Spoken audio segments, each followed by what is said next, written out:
This meeting is being recorded. This meeting is being recorded.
Well, my goodness.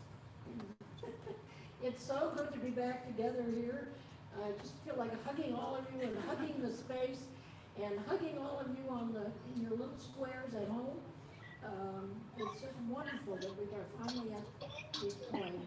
And I know that God is present here in this room. God is present in your rooms at home. And we are all brought together in that lovely fellowship of Fairview Friends. So God, we're so grateful to be back together again. Those of us who are able to do so are here. We send our love and acknowledge your presence to all of the little squares at home. And it's just a time of celebration and gratitude.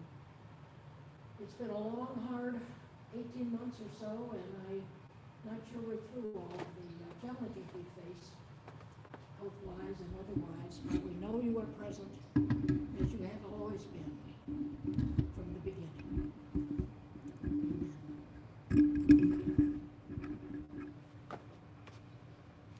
Our special sharing this morning is going to include, Craig's going to read us a history, and Connie's got a hymn for us, and it's number 6 in your hymn book. If you don't have a hymn book, you can just enjoy listening.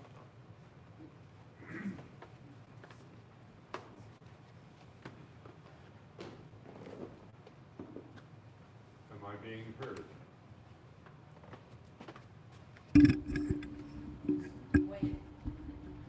Wayne, am I being heard?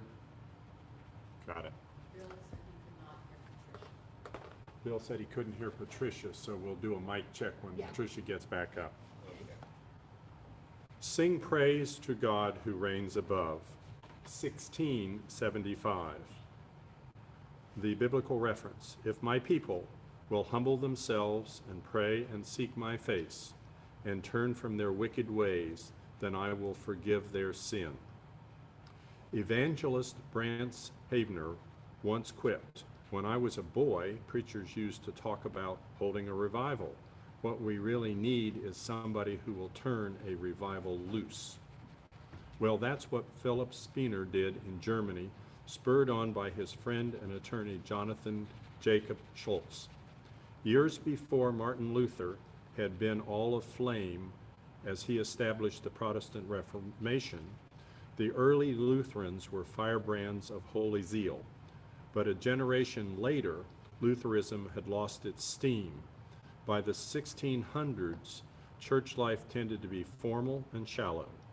The doctrine was correct but cold. When Philip Spener accepted the call to pastor the Lutheran Church in Frankfurt on the Main, rather than preaching from the prescribed texts, he began preaching through the entire Bible, calling for repentance and for serious discipleship. In 1669, as he preached from the Sermon on the Mount, revival broke out in the church. People were converted, lives changed, families transformed. No one was more excited than Jonathan Schultz, the lifelong resident of Frankfurt and prominent city attorney. He suggested Spener takes some of these converts and disciple them in small home prayer and Bible study groups. Spener did so, and it became the talk of the town.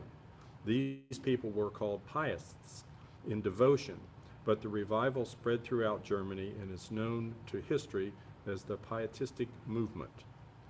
Out of this joy, what was happening, Jonathan Schultz wrote in a hymn in 1675, begins, "Sing praise to God who reigns above, the God of all creation, the God of power, the God of love, the God of salvation. With healing balm my soul is filled, and every faithless murmur stilled. To God all praise and glory." Schultz died in Frankfurt at the age of 49 on May the 22nd, 1690, but his hymn lives on. It was first published in the United States in 1879, where it appeared in the hymn book for the use of evangelical Lutheran schools and congregations. It is sung to a traditional Bohemian melody named Kircheneslang. The story of Spencer and Schultz reminds us that we should never give up on a revival. If you don't see a revival starting around you, let it begin in your own heart, and then let it overflow to others.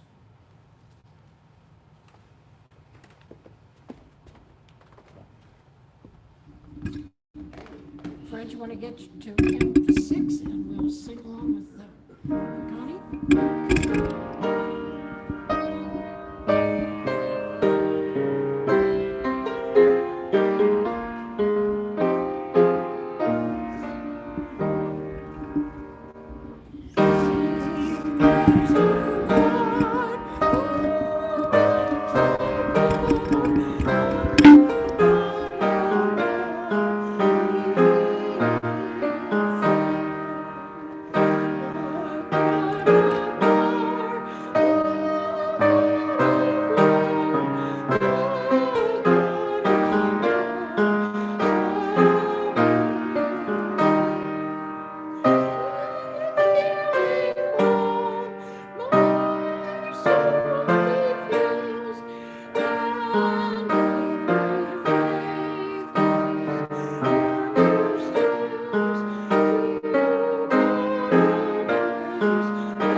Well, the Quaker reading for this morning, I've taken from The Inward Teacher, which are essays to honor Paul Lacey. Paul Lacey taught English at Rowan College for years and years, and wrote one of my favorite Pendle Hill pamphlets on leavings and being led. So I want to read a little bit of what Hugh Barber, who was a colleague of Paul Lacey's, has written. Our community is centered on God as spirit. Other faiths and churches turn in faith, for there is no final proof, to a source or creator of the mysteries of the natural world, or to a founder or book presenting God's commands and personality. Friends prefer not to use old theological formulas, and thus many friends are not easy even using the word God at all, nor using doctrinal words such as Trinity. Friends witness that God is present as the Spirit, inner light, truth, and power within us, working through us into our lives and into the world. But we are called to remember the other dimensions of God. To include all these in one God demands a fearful stretch of faith. Most of us have experienced moments that we treasure when we were touched or guided by a power or wisdom beyond ourselves. Some were for us transcending, transforming, mountaintop experiences. Many friends may consider that even to ask intellectual questions about our most precious experiences is destructive. Analysis may also seem to shut out the quote, listening spirituality that listens quietly to others. Even the fourth gospel admits that the Spirit cannot be seen or understood. That's Hugh Barber writing in honor of Paul Lacey.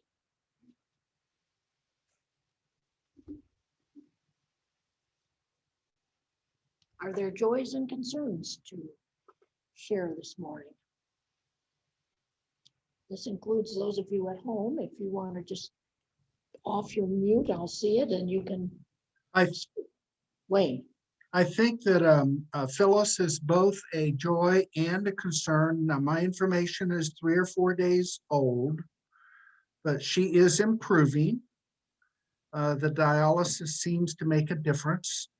Laura and I visited her last Sunday, and she was pretty coherent. And I believe that the next step is to leave Cape May to a different, what do I want to say, less intensive, less care center. That she doesn't need that level of care. Maybe even go home if 24/7 healthcare can be, home healthcare can be arranged. That's the latest I have. So a joy, she's better, and a concern that she still needs our prayers. Hi, everyone. It's good to see you. We've had a concern since October. Cindy's husband, Paul, had tweaked his back. I'm not quite sure what happened, but he has been basically flat on his back since then. He's had 2 surgeries. Then he had osteomyelitis of his spine. Then because he's flat on his back, and he's been teaching, which just blows my mind, but he's been teaching from home in his bed, on his back.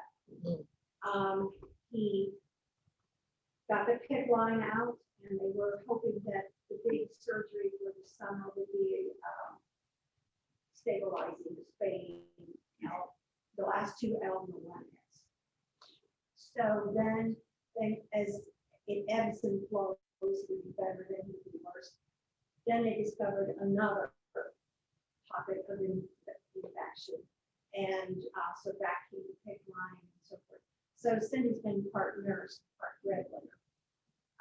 But at any rate, he is now taking, I believe, antibiotics by mouth. And they think the infection is gone for the second time. He is hoping to have surgery late July, I believe, once his bones have gotten stronger. And then we'll see what happens. But he's fit. I don't know exactly how old he is, but he's in his late 50s. And he's basically is only up long enough to either go to the restroom, take a shower, or move from one flat place to another flat place where people are that he can visit with them. But it's the whole winter has just been up and down with him. But the joy is that we think he's improvement, but it's been. Keep him in your prayers. And where do they live coming? They live technically 5 miles east of Hamilton. Okay, It is a Hamilton address, but they consider themselves Cincinnati. So they live about 129. But it's in the Cincinnati in area. the Cincinnati area, but well north of the circle and all that good stuff. But Nearby passport. yeah, he's just off the bypass board. Okay. So they can get him to the doctor's office now with a back brace. Hmm. I'm not seeing him. I've only visited him once since we've been back, but that helps him tolerate the trip to the doctor a little better. And of course, he's in with pain medication and has also had to go through the, I don't know what they call it, but they have to prove that he still needs it in order for him to have it, which was not a pleasant time that they did. Kind of, but we all were worried then, where is he on that scale of eating or not eating and so forth. So it's just been a horrible winter. But one time we were sending cards almost every day, just to try to pick him up because he was just so crushed, especially the second time the infection was back. And just we didn't see the big pictures. But we saw him last Sunday and he moved from the bedroom to the couch in the sunroom and spent like a couple of hours with us. And he wasn't exactly flat on his back. He was just kind of reclining more or less. It became nap time and all he went. But he is able to move. It's just he can't sit at all. And he can only remain upright for 5 minutes or so before the pains to intense. It's the surgery will do it. The first two did not. It's hard for them. Really hard. Are there others? Next weekend, well, I think Thursday, Friday, and Saturday, we are having FUM is holding the first virtual triennial to make up for the triennial that was canceled last year. And in my experience with FUM, this triennial has had less planning than any other previous triennial and is more of an experiment. And as a person deeply involved with the running of it with absolutely no instructions to run it on, I'm keenly aware of the potential for all the wheels to fall off and the whole thing to come crashing to the ground. So that being said, we still also have over 100 people who have signed up to be part of it. And in my experience so far with doing Zoom meetings, which involve both North Americans and Kenyans, there is far more potential to have actual conversation between the two continents than there is even when people are in person. But my prayer is that we will be able to achieve the sense of community that we were hoping to achieve last year, that we will get done the business that needs to get done. And from my personal standpoint, that nothing will go terribly awry, and that I will have the knowledge to take care of whatever problems arise. And you're holding that in the light would be really much appreciated. So that's this coming weekend? Yes. Okay. If you didn't hear him at the beginning, this is the FUM triennial, starts on Thursday, goes through the weekend, and it's the first attempt, of course, to do a Zoom. And Dan is saying he's responsible for a lot of the, or for all, I imagine, of the mechanics of keeping this thing going, and is hoping that there isn't a crash and burn in the process. So holding him in the process in the light, and all those who are involved with FUM is appreciated.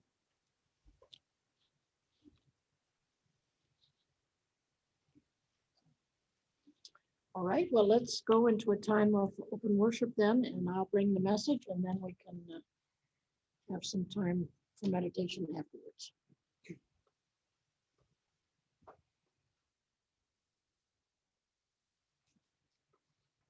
No pressure.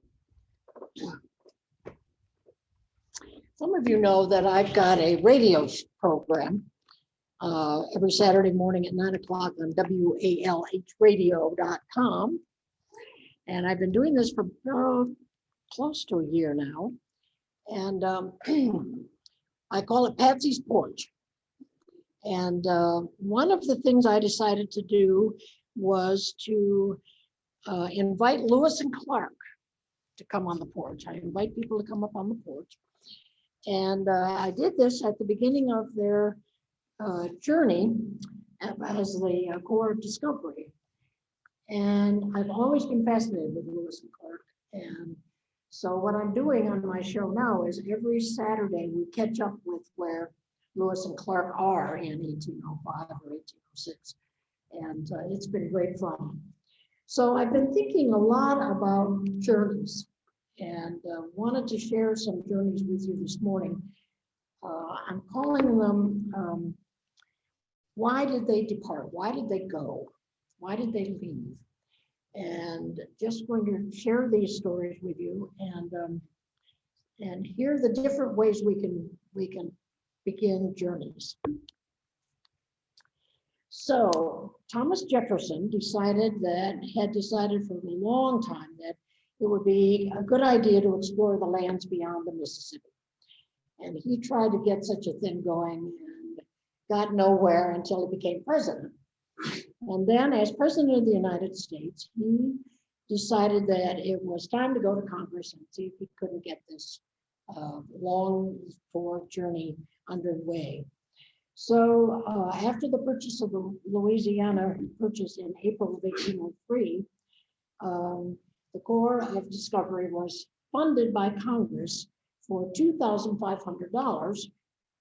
And the purpose was, according to the mandate from Congress, quote, to find the direct water communication from sea to sea formed by the bed of the Missouri and perhaps the Oregon.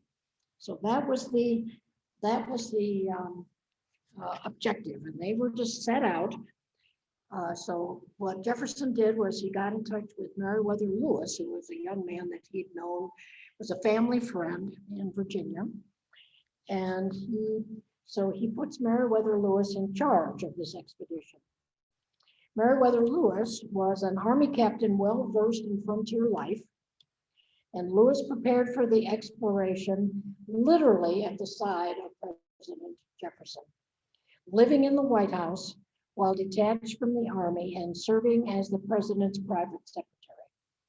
So Lewis was private secretary to Jefferson. At Jefferson's urging, Lewis traveled to Philadelphia to study science, medicine, and navigation with the leading scholars of the time. He then recruited as his co-captain a man he admired greatly, William Clark, who had commanded the army company Lewis had served in as an ensign during the Whiskey Rebellion.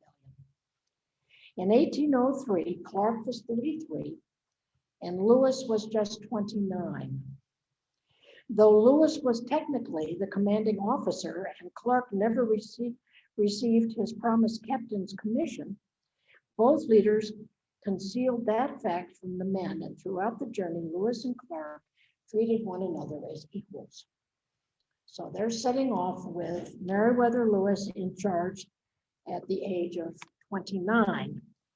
And his objective then was to find the direct water communication from sea to sea, formed by the bed of the Missouri and perhaps the Oregon. So Lewis was well prepared. He had done his scientific research and reading. He'd lived on the frontier, he'd fought in the military, and he was ready to take off.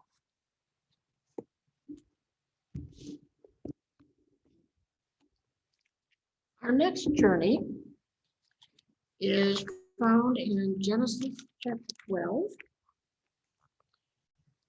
Our friend Abraham, only he's known as Abram at this point. Now the Lord said to Abram, "Go from your country and your kindred and your father's house to the land that I will show you. I will make of you a great nation, and I will bless you and make your name great, so that you will be a blessing. I will bless those who bless you, and the one who curses you, I will curse. And in you, all the families of the earth shall be blessed." So Abram went, as the Lord had told him, and Lot with him. Abram was 75 years old when he departed from Haran. Abram took his wife Sarah and his brother's son Lot, and all the possessions that they had gathered, and the persons whom they had acquired in Haran, and they set forth to go to the land of Canaan. I think you notice a difference right off the bat. We have a 29-year-old, well prepared, done his studies, and we have a 75-year-old Abram. God says, "Go from your country and your kindred and your father's house to the land that I will show you." His objective then was to go to the land God would show him. Our third journey then is found in Acts 9, verses 1, I'm sorry, Acts 9, verses 1 to 9. Saul, still breathing threats and murder against the disciples of the Lord, went to the high priest and asked him for letters to the synagogues at Damascus, so that if he found any who belonged to the way, men or women, he might bring them bound to Jerusalem. Now, as he was going along and approaching Damascus, suddenly a light from heaven flashed around him. He fell to the ground and heard a voice saying to him, "Saul, Saul, why do you persecute me?" He asked, "Who are you, Lord?" The reply came, "I am Jesus, whom you are persecuting. But get up and enter the city, and you will be told what you are to do." The men who were traveling with him stood speechless, because they heard the voice, but saw no one. Saul got up from the ground, and though his eyes were open, he could see nothing. So they led him by the hand and brought him into Damascus. For 3 days he was without sight, and neither ate nor drank.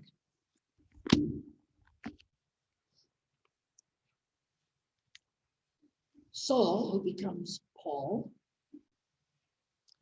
his objective was to persecute all the people, men and women of the way. These are the followers of this new Jesus movement, and bring them bound, i.e. in with their hands behind them in ropes or however they would bind, bring them as bound people back to Jerusalem for punishment.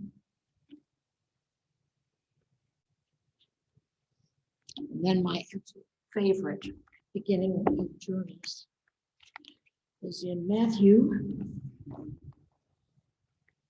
4, starting in verse 18, I'm sorry.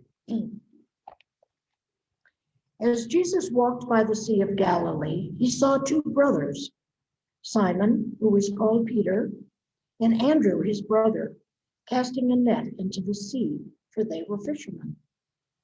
And he said to them, "Follow me, and I will make you fish for people." Immediately, they left their nets and followed him.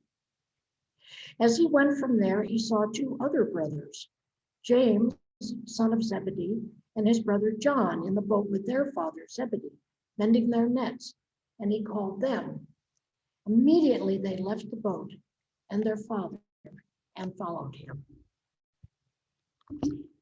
These were young men, young fishermen. They could very well have been teenagers, late teenagers perhaps.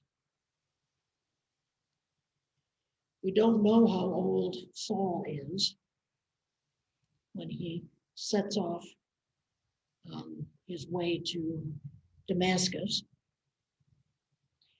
But I find these stories absolutely fascinating when you think of journeys, of the experiences of our lives. We've got a God who calls a 75-year-old, says, "Come on, it's time to move." And he takes all his possessions with him. So any of the depictions of Abram and Sarah without the H on the end, Abram and Sarah and Lot, just show you hundreds of animals and tents and servants and slaves and camels and whatever, all beginning this movement, sort of taking all this stuff with them.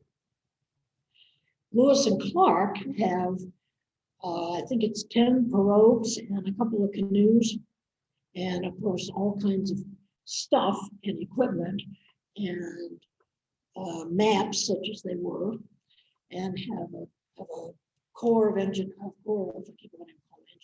of discovery of about 24 people. And we know about them and about what they saw because they wrote everything down. The journals of Lewis and Clark are absolutely fascinating. And Clark did a lot of writing, wrote almost every day. Lewis seems to have had a period of being depressed because he doesn't write for months at a time. We know about Sacagawea, who traveled with them as an interpreter, and her husband was Charbonnet was a woodsman, a hunter, a trapper. And all of this we know because they wrote it all down, kept track of incredible. I've got a book of paintings that are paintings of places that either Lewis or Clark described so clearly that the artist could paint the pictures. I mean, it's absolutely fascinating. And their trip didn't do what they set out to do. It turned out that following the Missouri, several places they had to decide which was the real Missouri and which was just another tributary. Getting over those beautiful Colorado Rocky Mountains turned out to be hellacious. And so when they got back, they didn't find the Northwest Passage, which was what Jefferson really, really wanted them to do. And they spent 28 months doing this and got back successfully. And in this book of mine, there's a final letter that Clark writes to, or Lewis writes to the president saying, we are successfully back. And they had all these specimens and all this description of lands and people they'd met. And so Jefferson swallows his disappointment that they didn't find the Northwest Passage, which he thought made lots of economic sense for this new country, and realized what trove of treasures he had with all of their discoveries as they traveled across the America to the West Coast. Abram doesn't get there either, does he? He dies in Egypt. Has a very interesting journey getting that far, and dies with the promise of a new land and people so numerous as to be a blessing, still not fulfilled. Saul, who becomes Paul after his conversion, sets out to bring people back as prisoners. And so his journey didn't go the way he expected it at all. He had an experience that literally changed his life. And, just whatever happened to his objective of bringing everybody back in chains to Jerusalem, he changed his mind. God changed his mind. He had a transforming experience. Well, what Hugh Barber was referring to in what I read earlier was, I think it would be a mountaintop experience multiplied by 100 maybe, an experience that's powerful and life-changing, but in this case made all the difference in our Christian story. And then these wonderful 4 brothers, young fishermen, Peter and Andrew, John and James, who it's one of my favorite stories to preach on, because I just think of them as, what was it about Jesus that was so powerful that when he says, come on, you guys, you give up what you're doing, come follow me. I don't think they had a clue what they were signing up for. At least the core discovery people knew where they were going, what they were supposed to be doing. But Peter and Andrew and John and James just picked up and left. And so I think those are people that I've just wondered about and admired for years and years and years. So I leave you with a query this morning, which is, do any of these startups or any of these journeys speak to your condition?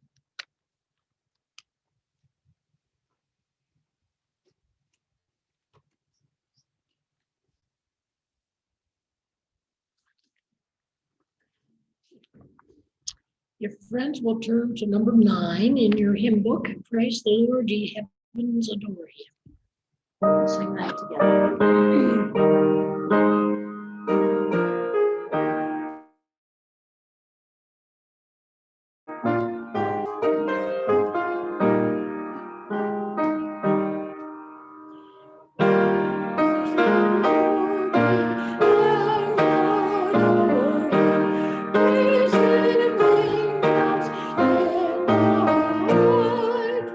So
friends have announcements to share, other than we want to remember to send our offerings to Karen McKenzie at 595 West Street in New Vienna.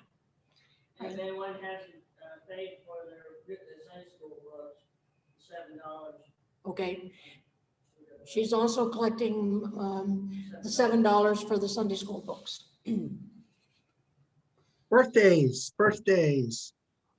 Coming up birthdays, June 17th. Pastor Dan Castellan.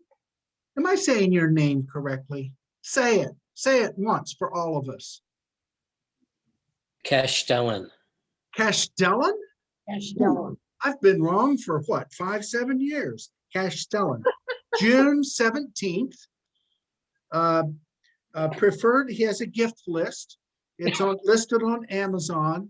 He would like a new set of lamb wool shears because he doesn't know how to use the ones that only do half of a job. The other birthday is Doug Terrell, June 17th, coming up. There are others in June, but Yes. Jerry on the I was 20th. born Father's Day. we have, So the only thing, the only child man. Oh, okay. I was well, Jessica, does your shirt say Stanford? Yeah, it says Stratford, Family Christmas. I thought there was a Yeah. university named after you. Yeah, close. My baby brother, Walter, just celebrated a milestone birthday, and I think he's on the call. He's Wow. It's true. I'll take those exclamations of surprise as a compliment. Some of us remember vaguely 40. Baby brother means that somebody else is over. barely. Linda, Ashley, what day? Ashley's going to be the big.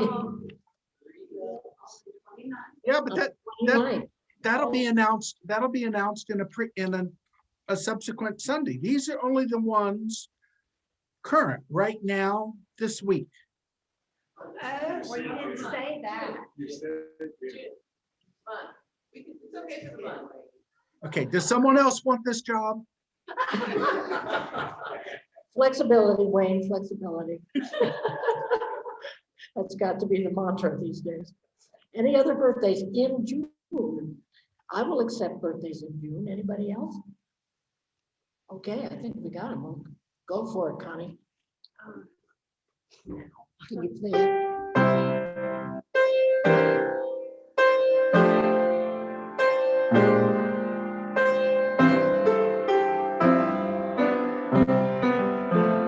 Is that the introduction to Happy Birthday?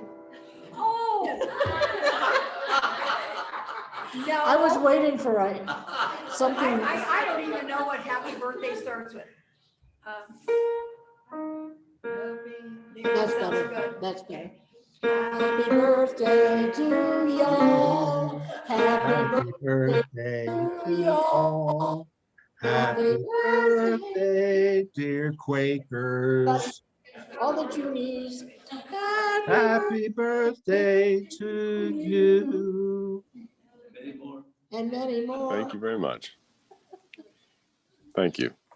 Okay. Well then, Connie, we are actually going to have a postlude and a benediction here, so. You want the postlude and then the benediction? Or the Sure, benediction sure. and the postlude? You play and then we'll. Oh, I thought I'd be playing while everybody was getting up.